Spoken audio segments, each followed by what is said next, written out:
Hello, welcome to Record Sports Hotline Live, brought to you by NordVPN, the best VPN in the business. Keith, happy Easter. Well, yes. Okay. Look, I don't know, Dan, what did we say a few weeks ago? That we're going to get to a point where people are losing their stuff all over the place. And that's what we'll bet. See, this season, sooner or later, somebody's going to have to wheel it away, section it off, and declare it, diagnose it as clinically insane. And then maybe we can have a period of recovery. But see, up and do you know what? You've just got to enjoy it. It's madness. It's utterly bonkers. But it's just sensational. And that's where are we now? Celtic within 3 points, Rangers a point behind Hearts. Hearts, the top team for 7 months until yesterday, go to the team that's been relegation fodder for pretty much the same length of time and drop 2 points that you don't see coming in, especially when Hearts go 2-1 up, Dan. Because you're looking at that point, you think that if Hearts, the way they've been playing to get themselves 2-1 in front, you think, well, they could win this by 3, 4 or 5 goals here. That's what I thought. That's what I thought. Lawrence Shankland comes back, makes his first start since January the 17th. Absolutely phenomenal performance from him. He was playing like a man possessed. And in normal circumstances, he scores one. I mean, it's a sensational header. Should probably have got himself as well, Keith, from Mark Leonard. Great ball. That's a great ball. Should probably have got himself another couple of goals if you're being hypercritical. But when he sets up Braga to make it 2-1, he just it looks at that point as if they're in total control of the game. Yeah. And then I don't know, funny things are happening. This is what happens when people are put under stress and anxiety levels are soaring. Hearts just sort of fell out the game after going 2-1 up. And if anything, it could have got worse. Livingston could have nicked it. Aye. So this is what I'm saying. This is all mental stuff. Then you've got Celtic, who go to Dens Park, should have that game comfortably won in the first half. They're playing with a striker who I'm not sure he knows how to score goals in Svankara. I don't want to be kind, Keith, right? But he looked like a competition winner at times. Like his link-up play was better. He was showing for the ball and stuff. Some of the chances he missed in some of his first touches were absolutely wild. For a striker, it's extremely worrying, actually. And I think what Celtic have... So then Celtic get themselves into a stress ball because Dundee were always going to come into the game at some point. They're much improved under Stephen Presley. They get the penalty kick. I'll just say right now, it's a penalty kick and we don't like it. But we've seen the same thing given time and time again this season. If a defender's arm's up and if a shot's going in the general direction of the goal, I was actually pretty surprised Kenny McLean didn't see it at full speed. Aye, me too. Aye. Needed VAR intervention, but there you go. They got there in the end. Simon Murray scores 1 each. And at that point, you're thinking, Dundee could win this because Celtic had fallen out of it so badly. But again, Martin O'Neill, you know, this is the guy who at the age of 74 is trying to hold everything together in the face of utter chaos this season. And he makes the right substitution. And I mean, he must be scratching his head because he starts with 1 week and they do nothing. Kelechi Iheanacho was pretty hopeless at Tannadice, I felt. But he comes on, and that's a poacher. That's a poacher's goal that he scores to win the game for Celtic. Good centre-forward play, physically able to hold off the defender, and then he just spins on a 5-pence, doesn't he? And smashes the finish, and that ultimately makes all the difference to keep Celtic. Because I don't know, would you be saying that Celtic were out of it if they dropped 2 points today? You probably wouldn't, because Hearts had dropped 2 points today. I see what you mean now, and they've obviously got Hearts and Rangers at home as well. Yeah, so it probably wouldn't have been terminal for Celtic's title hopes, but you know what a difference between 1 point and 3. And I think the momentum that Celtic come down the road with after a result like that and getting it late on in the nature that they got it, you know, that should fire them up a little bit. And I felt for spells of the first half, it was as good as I've seen Celtic play for a few weeks. So quite a lot for Martin O'Neill to feel good about on the way back down the road. But, you know, in terms of the stress and anxiety that the poor guy's having to go through it. Yeah. And it's the same for everybody. Everybody's now in the same boat. But, you know, at 74, this can't be good for Martin O'Neill's health. Aye, I know. Well, look, you can see I've been putting them up on the screen. We're getting plenty of comments coming in. If you want to have your say, please get involved in the conversation in the comment section below. Rebel, as you can see, says, fully fit Kelechi. Celtic win that by a few today. Craig says, how many times can Celtic miss easy chances? Shocking lack of a decent striker options. Mark says, I've absolutely no idea how we're in a title race, but by God, are we in a title race? The Green Machine says, Celtic have great advantage in the last 6 games. Four home games, but if Big Tam is playing, we lose that advantage. He calls him Sibo, remember Sibo? James, I think as a Rangers fan, says, hate to say it, Celtic's title to lose with the games against Rangers and Hearts at home coming up. You low him up, it's a Rangers man. He says, Hearts can't cope with the pressure that's between us and Celtic for the title now. And as I say, keep them coming in. We will catch up, Keith, with our esteemed colleague, Craig Swan, who was at Almondvale today for the Hearts, for the Livingston and Hearts game, but he was also at Ibrox yesterday for Rangers 4-2 win over Dundee United. So we'll catch up with him. But just to round off in today's game, I completely agree with you. I thought Celtic in the first half come out flying. I couldn't remember when I'd seen them start as well.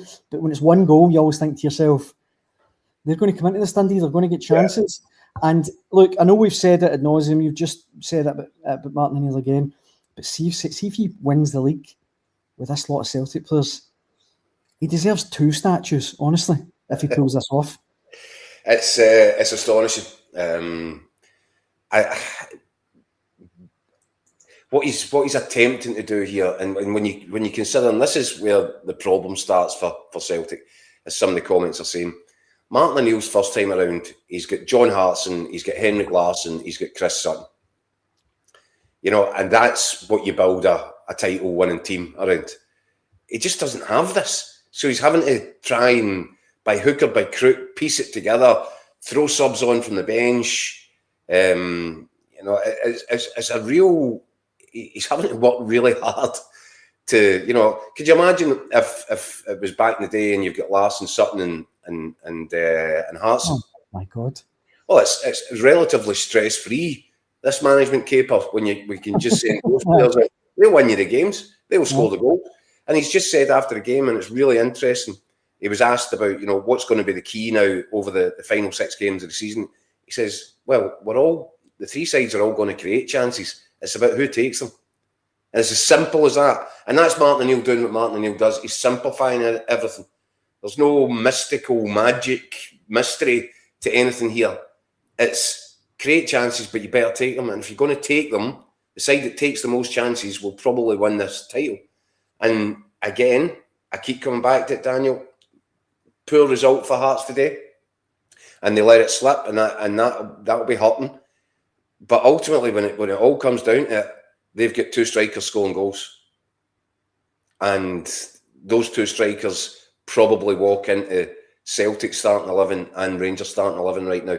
Interestingly, Dan, what did I say? Was it this time a couple of weeks ago? I know what you're going to say, yeah. Rangers will need to drop Chermiti if they want to win this title. Play Nadiri as your main striker, because he looks like a more natural goal scorer. And they did it, and he poached a goal. I thought they looked a lot more fluid as well, Keith. I thought it suited them a lot more, just personally. Well, listen, as we said, he'd been kind of jammed into this hybrid role, hadn't he, Nadiri, where he's not quite a striker, not quite a midfielder. And it means he does a lot of running around and a lot of hard work for the team. But I look at his runs into the box, when he arrives into the areas, I think he's more of a natural goal scorer than Chermiti. So either switch it around, let Chermiti drop back a little bit deeper and let Nadiri front it up, or just drop Chermiti, which I think was the right thing to do. But then, well, how's your luck? It looks like Nadiri's picked up an injury, could only last a half. Chermiti comes back on, and again, they have to throw in Majowski, because you're actually needing 2 guys to fulfil the 1 striker role at Rangers. Yeah. I think Nadiri can do it, but we don't know. And I think Danny Rowe was being a bit coy when he was asked about the extent of Nadiri's injury. So that's a problem for Rangers going forward, because right now, I think he's their best bet. Then you look at Celtic and Iheanacho comes off the bench today and gets that goal, and you're looking at him as the best bet.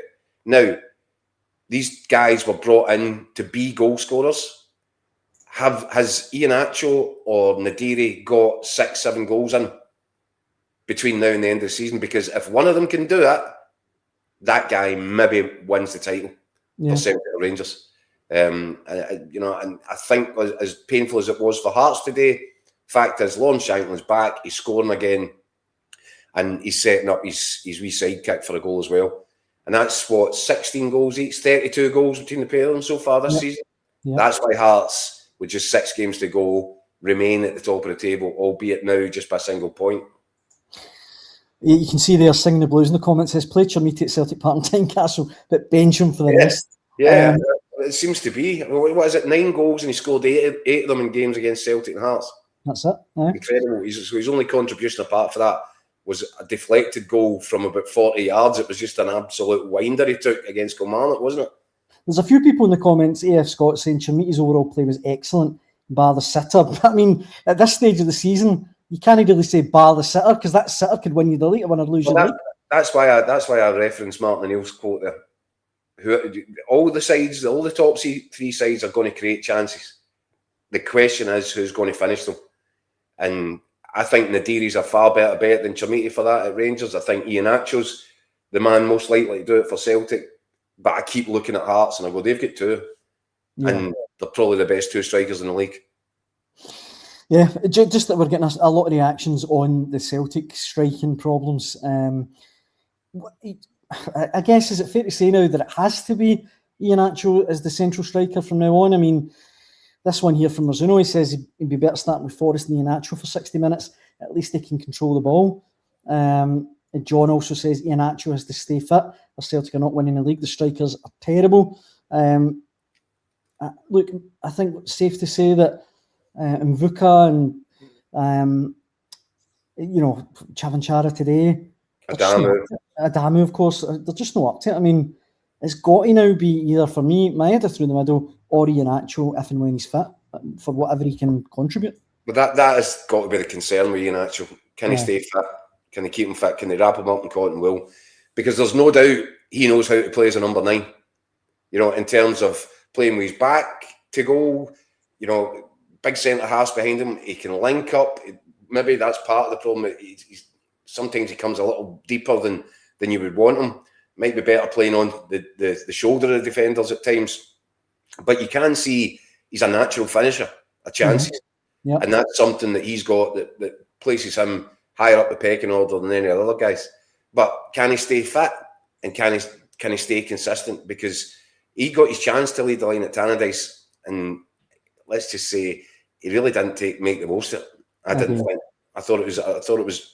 You could see that he offers better shape to the team. He provides better platform in terms of being that striker that can link up and connect the game, as they like to say these days. I guess that Chavanchara has a little bit of that, but you need to be able to score goals. You need to take a chance.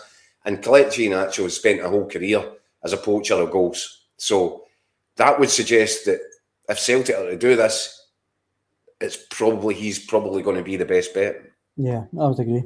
I mentioned earlier in the show, Keith, that I caught up with Record Sports' Craig Swan earlier on today to talk about the games he's been at this weekend, both the Rangers game and the Hearts game today. Swanee on tour.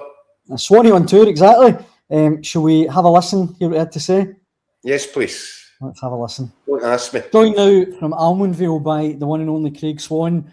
Swanee, you sent a video in earlier on that was on Record Sport Online before the game, and it looked like you were in Antarctica or something. It was bizarre. It looks lovely now. 4 seasons in one day here in Livingston, and 1 season on the line for Hearts. Boom, boom.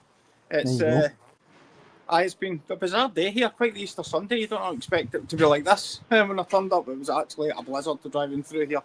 Then the sun came out for the start of the game. It was sunny in the first half, and then at half-time there was a snowstorm again. Well, you mentioned, obviously, Hearts title challenge, Swanee. How did you see their performance today? What did you make of it? I thought it was patchy. At times, I thought there was good attacking threat in the Hearts team. Derek McInnes chose to go with the 4-4-2 today, linked Braga and Shankland up again. That was Shankland back for a first start since he's coming back from his injury. And those two played close together. They were good. There was something, the Hearts looked more like themselves offensively and completely unlike themselves defensively. They have been one of the cornerstones of this season for Derek McInnes and his team have been these clean sheets and being tight, and they just lost 2 bad goals today. The first one early. You can't get caught cold in a game.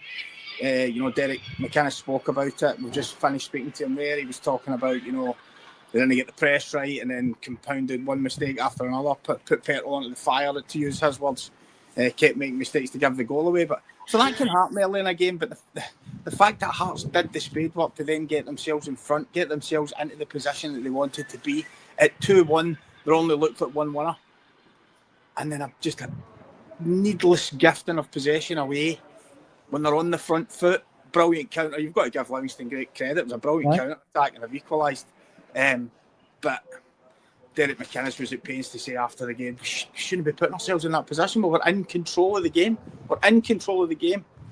And we have given control away by our own slackness. So, a lot of frustration. Definitely 2 points dropped in the eyes of the Hearts manager. Do you think, Swanee, this will hurt them psychologically, Hearts? I mean, I agree with you. I thought they were in total control. I thought they were going to go on and make it 3-1, and it just wasn't to be. Yeah, there's a lot of talk just now, isn't there, about psychology and momentum and things like that.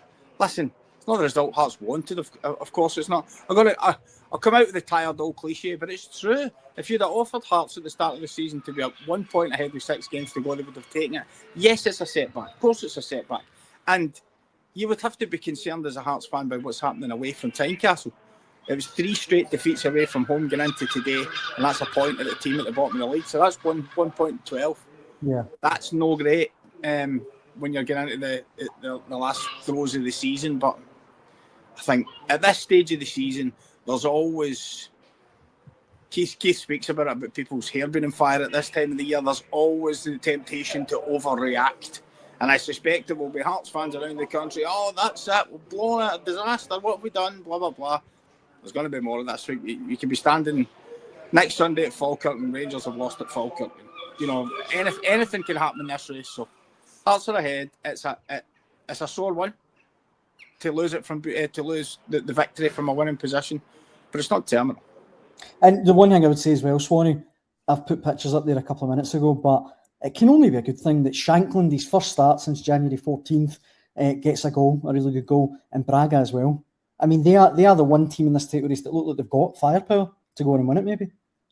Well, we all know how good they were at the start of the season, that pair and Kazaridis, and I think we made the point on Hotline Live about earlier a couple of weeks ago about how it's not just having Lon Shankland on the pitch, it's what he brings for others. Yep. Braga can play close to him, play off him. You saw Braga's goal today comes from Shankland, 2 bites at the cherry, and he ends up putting on a plate for him. And his goal was just vintage Lon Shankland, just brilliant. What a ball from Mark Leonard, incidentally. Oh, brilliant ball, eh? Begging to be put in the net, but when you've got the guy who's the best in the business at doing so on the end of it, that's pretty ideal.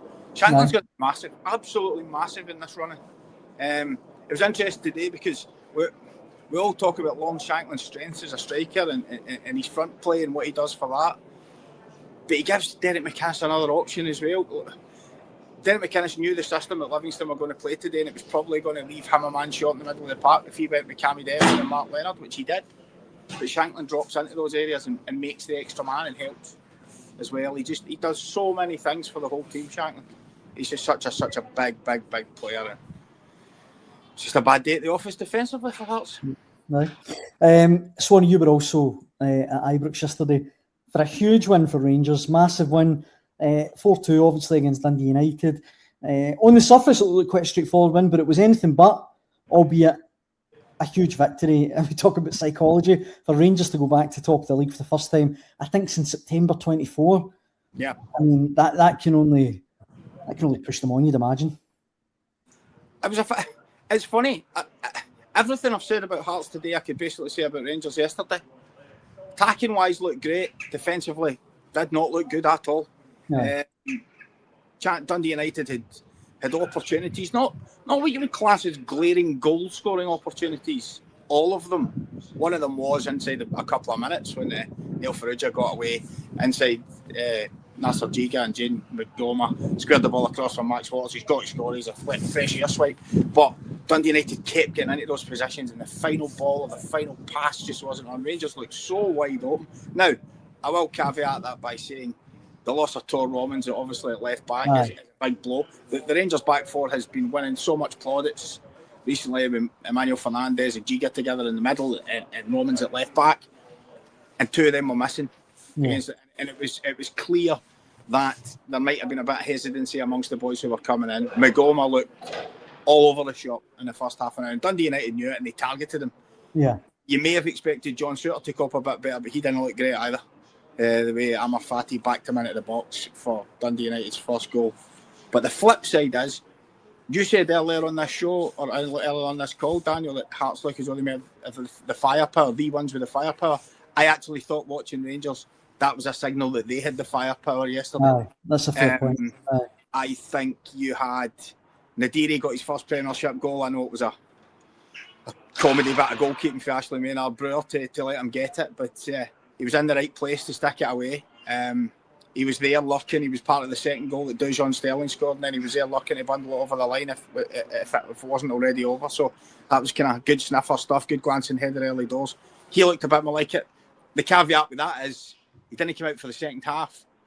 Danny Rowe, usual, mysteriously wouldn't tell us exactly what the problem was. He just said he wasn't okay, and we'll see how he is for the future games. So it didn't seem serious by Danny Rowe's kind of facial expressions. It didn't seem like it would be anything too bad. But anyway, that's by the way. Theo Asgard, first goal since mid-January. He's involved in the making of another couple. Could come good at a good time for Rangers. Bojan Majowski comes off the bench and scores. Gassama was excellent off the bench at half-time. When he came on, he had a real positive impact. He can be a bit hit or miss. Mikey Moore's there. All of a sudden, you saw players there. There's goals there. Chermiti obviously missed his obligatory 2 chances because it wasn't a team in the top 6. It wasn't Celtic or Hearts. So, did you think overall Swanee Rangers looked better with Nadiri starting up front than Chermiti? I think they did. Aye. Yeah, I think they did. Yeah, I think they did. I thought Nadiri played well in the first half. Actually, he was getting involved. He was linking a few things. Not outstanding, but there was good signs. I agree. Right between the sticks for a cross early doors that he kind of flashed a header just wide. He was the one that was a layup for the second goal. Asgard's for the quick throw in. He's the only one while the Dundee United backline are sleeping. He sees what's on. That's good front play. It's not just all about putting the ball in the net, winning free kicks. He's doing clever things. So I just thought Rangers, I mean, that's 8 goals in 2 games for Rangers. At this time of the season, man, listen, we talk about cliches. There's loads of them at this year. Oh, clean sheets win titles, blah, blah, blah. Goals win games is the biggest one. And if you've got guys that are scoring goals, that's why I'm not too fearful for Hearts' situation. And the fact that Shankland and Braga looked in the mood today. So they're going to score goals. And you would imagine Derek McInnes will tighten up the mistakes that were made at the back. So that's all to play for. It's so fascinating. But no, Rangers were really good in an attacking sense. And again, the same with Danny Rowe. You would imagine Manuel Fernandez will come back in at Falkirk on Sunday. You'd have thought so. Tighten that up. And then he's got a decision to make with what he does. Does he stick with Jaden Magoma, who played all the games in the first? Is there a possibility to move Dujon Sterling to left back, bring Tavernier back at right back? That's possible. So he's got options. He's got things he can do.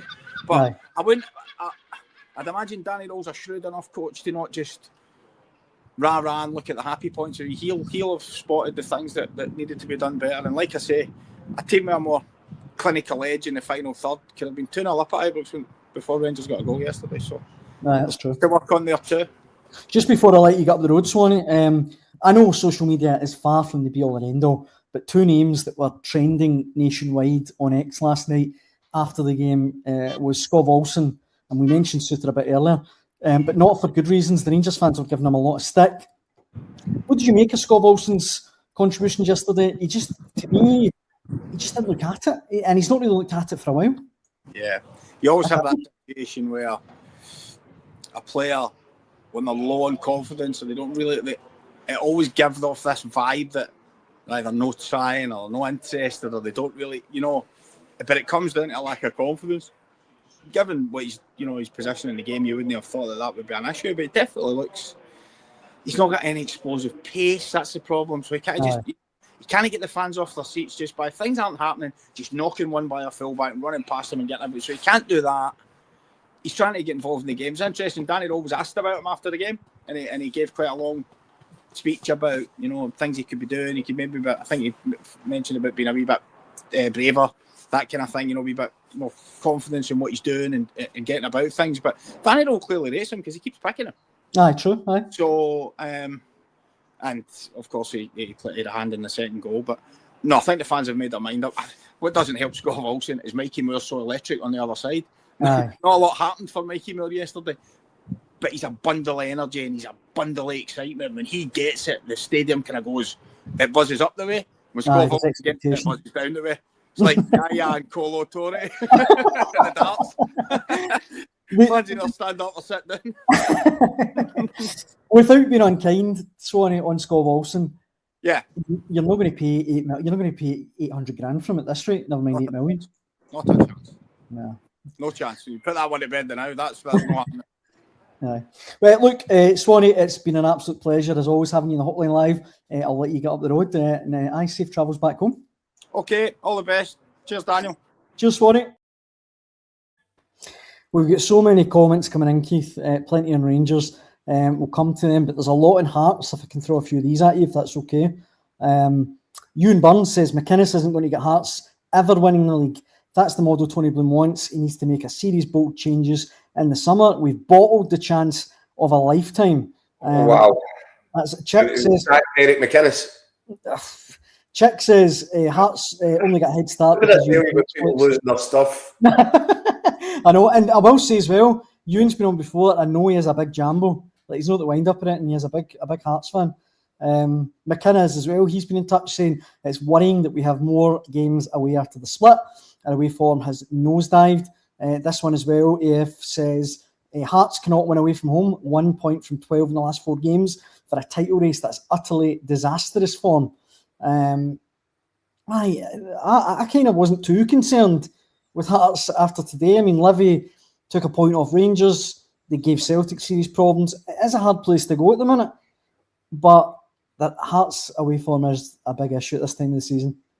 I think Derek McInnes was asked about it after the game, and this recent run of bad results away from home, and I think he pointed out that Hearts still have the best away record in the league, and that's what he'll be clinging to right now, and rightly so, understandably so.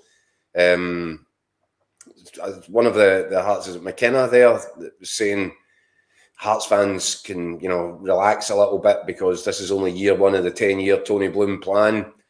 I'm sorry, McKenna, I hate to bust your bubble in that way, but this is the season for Hearts. Yeah, if it's going to happen, it's this season. Rangers will improve under Andrew Kavanagh and the 49ers. You can see the steps they've taken, but they had Russell Martin to navigate a way around earlier this season, and that's unlikely. That set of circumstances is unlikely to present itself again next season. Celtic, who knows what the future looks like for Celtic, but they won't have Wilfred Nonsi in charge at any point.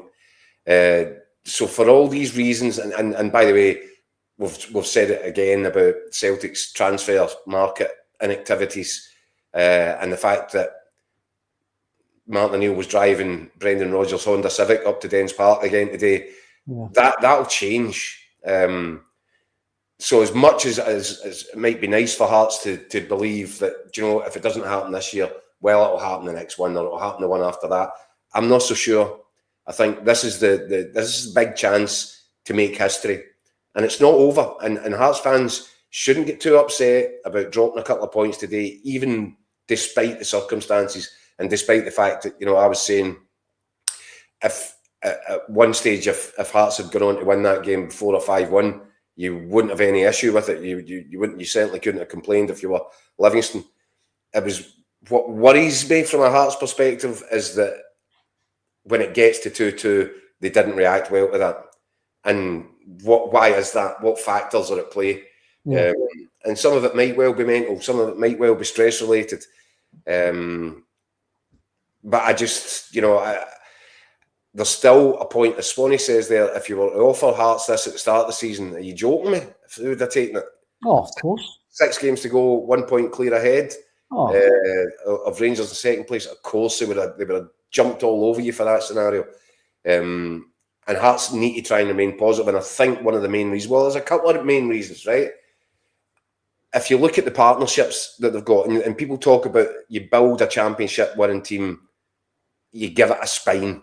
It's everything else can come up, can be, it can come together around the edges. The spine of the team's got to be there. Well, Stuart Finley's about to come back. I think he's back training. Should be back for the game against Motherwell next weekend. Stuart Finley and Craig Halkett, I think for me, have been the best defensive partnership in the league all season. In the middle of the pitch, you've got Cammy Devlin back again. And I think that there's a real relationship forming between him and Mark Leonard. They look excellent. So you've got your two at the back, you've got your two in the middle, and then you've got Shankland and Braga. And for all those reasons, there's 3 different pairings. And for those reasons alone, Hearts fans, you don't need to be worrying yourself sick and thinking, oh, there's always next season. There probably won't always be next season. It's probably not going to happen. If it's going to happen, it needs to happen now. And there's 3 reasons in 3 different departments of the team why I think it still will.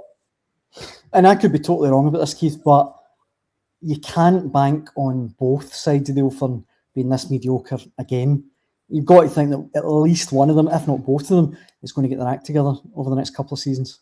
Well, I think we've mentioned before, Daniel, that Rangers have done a lot of the heavy lifting.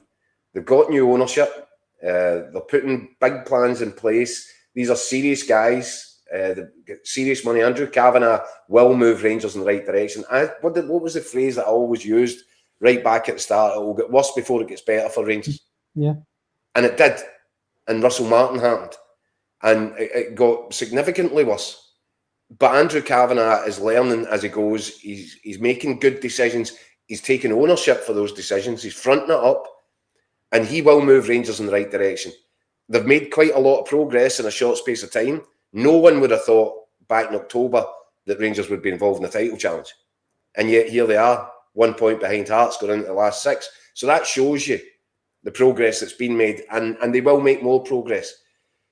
As I said, Celtic have still got all that heavy lifting to do. The club is split and fractured. The fans are against the board.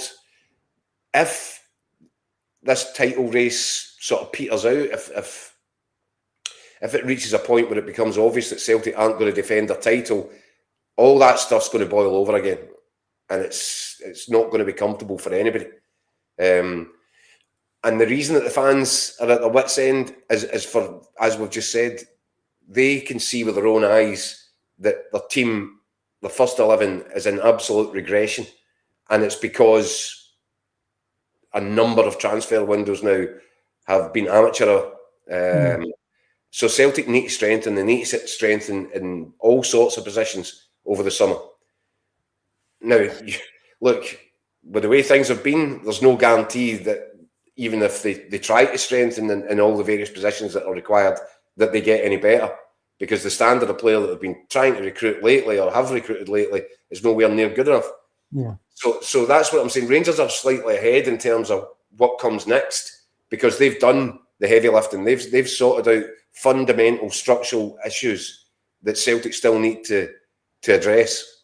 But yeah, you would imagine that Celtic have to be really serious about whatever work they do over the course of the summer. So you would think, although it's not guaranteed, as people are pointing out there, you look at your Mavuka and your Adamus and people like that. I mean, this is just nowhere near the required standard, and it's why Brendan Rodgers came up with the Honda Civic phrase, and why Martin O'Neill is careering up and down the road to Dundee in the same car, just desperately trying to keep the wheels on the road. And that's all credit to him and his coaching staff, that Celtic remain in the thick of this fight. But I'm telling you, Dan, it's getting harder and harder to call it. I'm going to stick to Hearts just now for the reasons I've pointed out. but anything could literally happen in this title race. You just have no way of having any sort of guarantee because it's so mental. Logic hasn't been applied. Logic isn't applicable to this. Everybody's just a kind of hostage to fate here. We'll just need to see what happens next and deal with it. But if you think it's getting nervy and tight now, I'm telling you, there's more where that came from. It's about to move up. Every weekend, it'll just notch up another level. And it will be full of anxiety and stress and worry and concern and all-round general madness. The asylum. Before we wrap up, Keith, let me make one more visit to the comment section, because we've got so many coming in tonight, and so many really good ones. And if you're getting involved, thanks very much. We appreciate it. They're a wee bit all over the place. It's for all three teams, but bear with me. Everybody's a wee bit all over the place. Everyone's like a bag of washing now. Lee says, Hearts bottles crashed. The away form's horrendous and they've got to go to Celtic, Motherwell and Hibs. But Scotland the Brave says Celtic are in pole position when into the split. They've got both of them at home. Rangers couldn't beat a Celtic C team. Let's be frank here. Let me have a look. This is a Celtic C team. I know. That's what I was thinking. Celtic A team's a Celtic C team. That's the problem. No.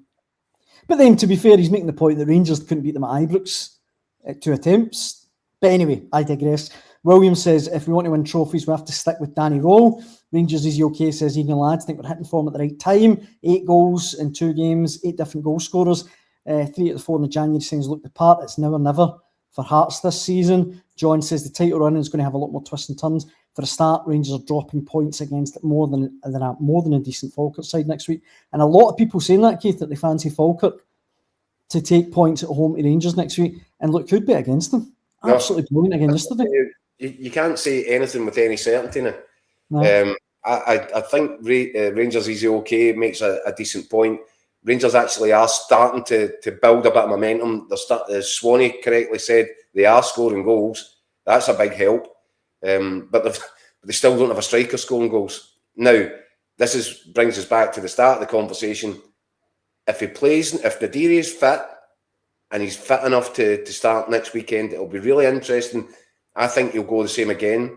I think Chermiti will be on the bench, and I think Nadiri will get the chance to lead the line and play as effectively as a number 9. I think that might be Rangers' best bet. It's why I said if Rangers are going to win this title, I think they have to drop Chermiti and let Nadiri play that role. Yeah. Now, that's him got 1 goal. As I said, we come back to it. If Rangers or Celtic can get a striker who can weigh in with 6 or 7 goals between now and the final game of the season, they might unlock the title. But I still think Hearts have got the firepower in terms of, it is good for Rangers that you've got different guys scoring goals. That's always a healthy sign. But I come back to the fact, if you're going to win a title, you need a reliable goal scorer leading the line. Yeah. And Hearts will get 2 of them. I wanted to concentrate, Keith, on the title chase for today's show and maybe check in on the rest of the Premiership in tomorrow night's show. But we've had a couple of comments asking for your opinion. Kenneth says, will Aberdeen be in the relegation playoff at the end of the season? I tipped this a few weeks ago. I think they look primed to finish in that 11th position. Brutal result for Stephen Robinson back at St Mirren yesterday.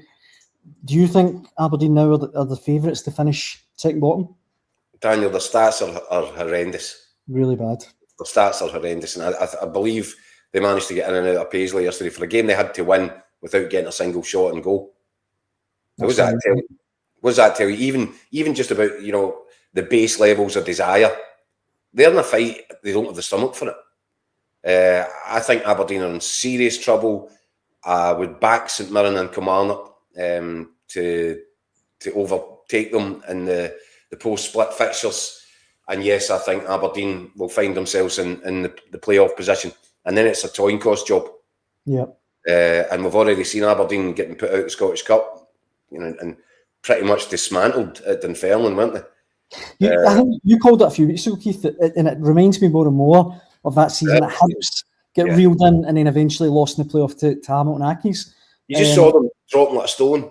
No. Over the last few weeks of the season, and there is nothing that I'm seeing from that Aberdeen side that suggests the same's not going to happen. For the reason being, mainly that Kilmarnock and St Mirren will fight their way out of this. You fancy them. There are signs. Bad result for Kelly, obviously, at the weekend at Hibs. But they're showing signs, a lot of good signs. They're up for this fight. St Mirren, you can guarantee, are up for the fight.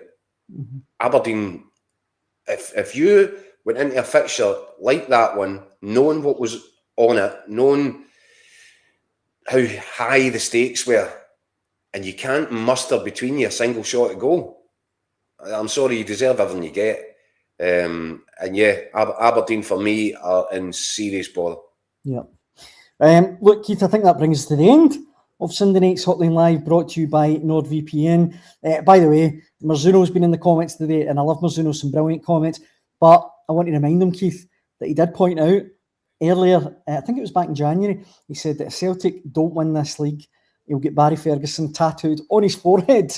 So, just remind you, Marzuno, plenty of twists and turns, but we'll see what happens. And the final comment that I need to put up, if I can find it now, which would be handy. Sorry, Keith, bear with me. No, take your time, Dan. We'll just kill time. If everyone else can talk amongst themselves, that would be great. Oh no, it's gone now. But it was it was basically just praising us, Keith. You know how I like to big us up in the comments. But aye, thanks for all the comments today. They've been first class as usual. Is that Mummy Corbin on again, is it? Well, actually, you can see it now. Football Fan Zone, another great show. Daniel and the Hotline Live team, keep it coming. I love your analysis. Football Fan Zone cementing themselves as legends, in my eyes, Keith. Yeah, I don't like how you get the name checked. What analysis have you been doing? Listen. Speaks for itself. Start of the show, and I'm so glad you're back, Dan. Honestly, it's a relief not to have to do the presenting. That's a hard shift. It's great to have. I mean, look, the other guys are great, Keith, but we're the best too. I mean, I don't want to brag on it. We're like the Milli Vanilli. I assume they got along. The other guys that didn't actually sing. Aye, basically, aye. Look, there's Marty as well. Dan's the man. Marty, you're the man. Anyway, I'm sick here. I'm already full of Easter eggs now. This. Aye. Well, listen, we'll get back to How Good Is Dan show tomorrow night. We'll be back at 6. If you can join us then, that would be great. But for now, Keith, it's always a pleasure. Happy Easter. Well, it will be, because I'm now about to go and make my fillet of beef in garlic and black pepper sauce. Oh, wow. And that will be a happy end to my Easter. That sounds lovely. I'll be around in 20 minutes. No, you won't. Like I say, I hope you can join us at 6 tomorrow. Thanks for watching, and happy Easter to everyone at home. Cheers. Thanks, everyone.